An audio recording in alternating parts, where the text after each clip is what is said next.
నమస్తే, welcome to our channel. నేను మీ Padmavati. July నెల 16వ తేదీ నుండి 31వ తేదీ వరకు 12 రాసుల్లో జన్మించిన వారికి మంచి చెడులు ఎలా ఉంటాయి అనేది మనకి వివరించడానికి ప్రముఖ జ్యోతిష్యులు బ్రహ్మశ్రీ నందిబట్ల శ్రీహరి శర్మ శాస్త్రి గారు మనతో పాటు ఉన్నారు. ఆయనతో మాట్లాడి తెలుసుకుందాం. నమస్కారం గురుగారు.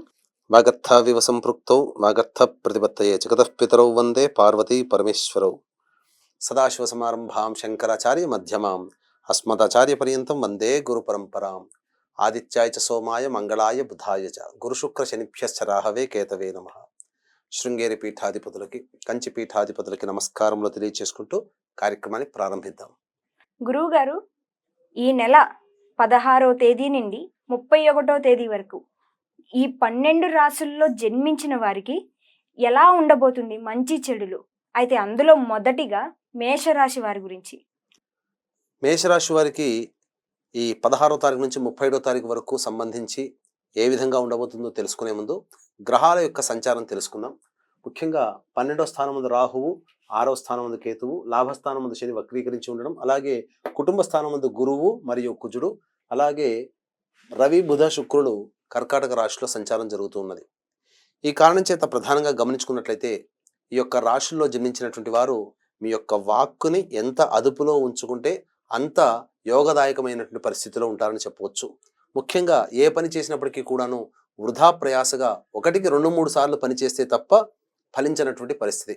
ఇక ఈ మేషరాశిలో జన్మించినటువంటి వ్యాపారస్తులకి, చిరు వ్యాపారస్తులకి, అలాగే రోడ్ సైడ్ వెండర్స్కి, కుల వృత్తిలో ఉన్నటువంటి వారికి, చేతి వృత్తిలో ఉన్నటువంటి వారికి ధనాదాయము చక్కగా ఉంటుంది. కాకపోతే అంది వచ్చినటువంటి అవకాశాన్ని వినియోగించుకోలేని పరిస్థితిలో మీరు ఉండడం వలన చాలా మటుకు అవకాశాలు చేజార్చుకుంటారని చెప్పవచ్చు. అయితే ఇక్కడ ఈ యొక్క రాశిలో జన్మించినటువంటి విద్యార్థులకి చక్కటి సదవకాశాలు లభిస్తాయి. విదేశీయానానికి సంబంధించినటువంటి ప్రయత్నాలన్నీ కూడా కొలికి వస్తాయి. విదేశీ విద్య మీకు యోగదాయకంగా మారుతుందని చెప్పొచ్చు.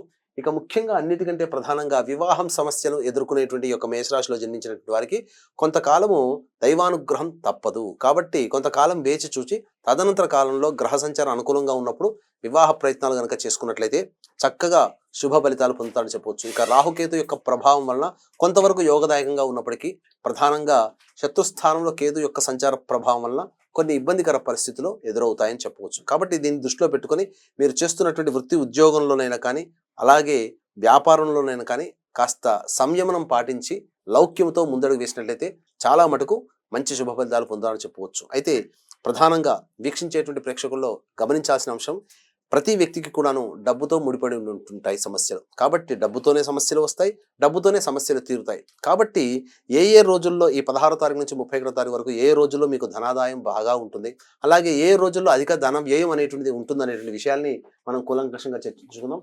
ఇక 16వ తారీఖు రోజున గమనించుకున్నట్లయితే మీకు సంబంధించినటువంటి వ్యక్తుల యొక్క పరిచయ ప్రభావం వల్ల మీరు అనుకున్నటువంటి విధంగా ధనాదాయ మార్గం మీకు గోచరం అవుతుంది. కాబట్టి 16వ తారీఖు రోజున అధిక ధన ప్రాప్తి కనబడుతుంది. ఇక 17-18 తారీఖుల్లో మానసికమైనటువంటి ప్రశాంతత లేకపోవడము, అలాగే అధికముగా ధన వ్యయం అవ్వడం అనేటువంటిది ప్రధానంగా ఉంటుంది. కాబట్టి ఇప్పటికే ఈ యొక్క 17-18 తారీఖుల్లో మీరు ఏదైనా కానీ ఖర్చులు పెట్టుకోవాలనుకునేటువంటి విషయంలో ఉన్నట్లయితే వాయిదా వేసుకుని, ఎందుకంటే 17వ తారీఖు 18వ తారీఖు అకారణమైనటువంటి ఖర్చులు గోచరం అవుతున్నాయి. కాబట్టి మీరు పెట్టుకున్నటువంటి, మీరు తలపెట్టినటువంటి ఖర్చులు కూడా తోడైతే అధిక ధన వ్యయం అయ్యేటువంటి అవకాశం ఉంటాయి. కాబట్టి జాగ్రత్తలు పాటించండి. ఇక 19, 20, 21 తేదీల్లో ఈ రోజుల్లో ముఖ్యంగా సంతానముతో విభేదాలు కలిగేటువంటి అవకాశాలు ఉంటాయి. కాబట్టి సంతానంతో వాగ్వివాదాలు పెట్టుకోకండి, లేదా సంతానపరమైనటువంటి చిక్కులు కానీ, సంతానపరంగా సమస్యలు కానీ ఎదురయ్యేటువంటి అవకాశం ఉంటాయి. కాబట్టి జాగ్రత్తలు పాటించండి. ధన వ్యయం కూడా అయ్యేటువంటి అవకాశాలు ఎక్కువగా ఉన్నాయి. అంతేకాకుండా ప్రధానంగా ప్రశాంతత లేని కారణం చేత కొన్ని నిర్ణయాలు వాయిదా వేసుకోవడమే చాలా మంచిదనేటువంటి విషయాన్ని మీరు గమనించుకోవాలి. ఇక 22, 23వ తారీఖు, 24, 25వ తారీఖు ఈ యొక్క 4 రోజుల్లో ప్రధానంగా 22, 23వ తారీఖులో నిరుద్యోగస్తులకి చక్కటి శుభవార్త వింటారు. ఉద్యోగం లభించేటువంటి అవకాశం ఉంటుంది, లేదా ఉద్యోగ సంబంధమైనటువంటి బదిలీలకు సంబంధించినటువంటి చేయ ప్రయత్నాలు కొంతవరకు కొలిక్కి వస్తాయి. అలాగే ఉద్యోగంలో అధికారుల యొక్క మన్ననలు పొంది మంచి స్థితిలో ఉంటారని చెప్పవచ్చు. ఇక 24, 25వ తారీఖులు మీకు సంబంధించి మేషరాశి వారికి చక్కటి రోజులుగా చెప్పవచ్చు. అనుకున్నటువంటి విధంగా చేసినటువంటి వృత్తి ఉద్యోగ వ్యాపారాల్లో పెట్టినటువంటి పెట్టుబడికి సంబంధించి కావచ్చు, లేకపోతే లాభాన్ని ఆశించి చేసేటువంటి ప్రతి ప్రయత్నం కూడా మీకు లాభదాయకంగా ఉంటుంది. ఆనందకరమైనటువంటి పరిస్థితులు ఈ యొక్క 24, 20 తారీఖుల్లో మీరు పొందుతారని చెప్పవచ్చు. ఇక ముఖ్యంగా గమనించాల్సినటువంటిది 26, 27 తారీఖుల్లో వృధా ప్రయాసతో, అధిక శ్రమతో మీరు పనులు పూర్తి చేసుకుంటారు. వృధా ప్రయాస తప్ప ఎటువంటి లాభం ఉండకపోగా ఖర్చులు అధికంగా ఉంటాయి. శ్రమ, మానసిక శ్రమ, శారీరక ఒత్తిడి ఇవన్నీ మిమ్మల్ని బాధిస్తాయి. తద్వారా ఏ నిర్ణయాలు తీసుకోలేనటువంటి పరిస్థితి అని చెప్పవచ్చు. ఇక 28, 29 తారీఖుల్లో మీరు ఏదైతే ఒక సంబంధించినటువంటి విషయంలో మీరు ఒక ప్లానింగ్ ప్రకారం వెళ్తారో ఆ ప్లానింగ్ అనేటువంటిది మీకు మంచి చేకూరే అవకాశాలు ఉంటాయి.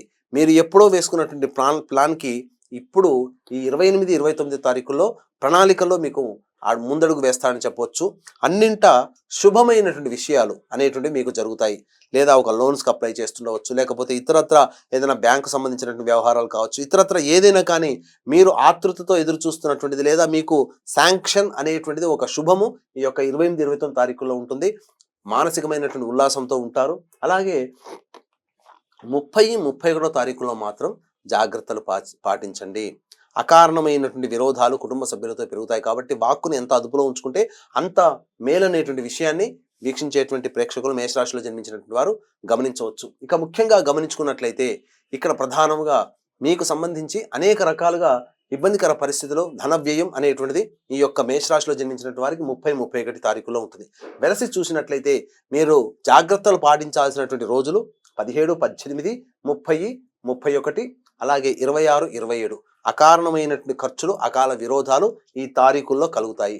అలాగే 16వ తారీఖు, 24, 25, అలాగే 28, 29 ఈ రోజుల్లో మీరు మంచి శుభ ఫలితాలు పొందుతారని చెప్పొచ్చు. కాబట్టి వీక్షించేటువంటి ప్రేక్షకులు ఈ చెప్పినటువంటి సమయాల్ని దృష్టిలో పెట్టుకొని జాగ్రత్తలు పాటించినట్లయితే చాలా మంచి జరుగుతాయి. అంతేకాకుండా ఎంతటి వాడికైనా కానీ ఎన్ని సమస్యలు వచ్చినప్పటికీ కూడా దైవానుగ్రహం తప్పనిసరి.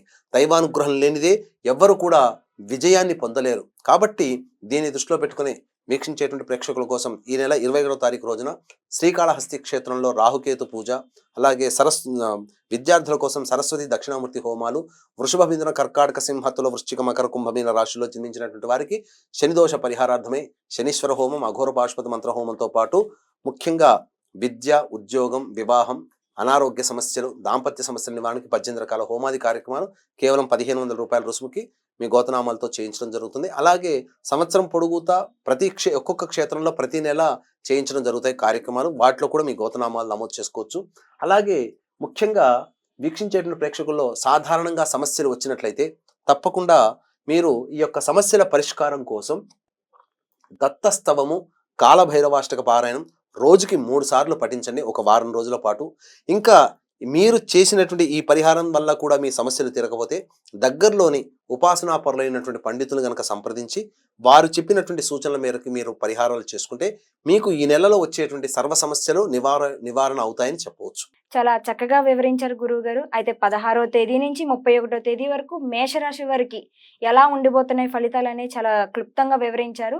మేషరాశి వారు కూడా గురువు గారు చెప్పినట్టు ఆ జాగ్రత్తలు పాటించడం వల్ల మంచి చేకూరుతుందని మేము కూడా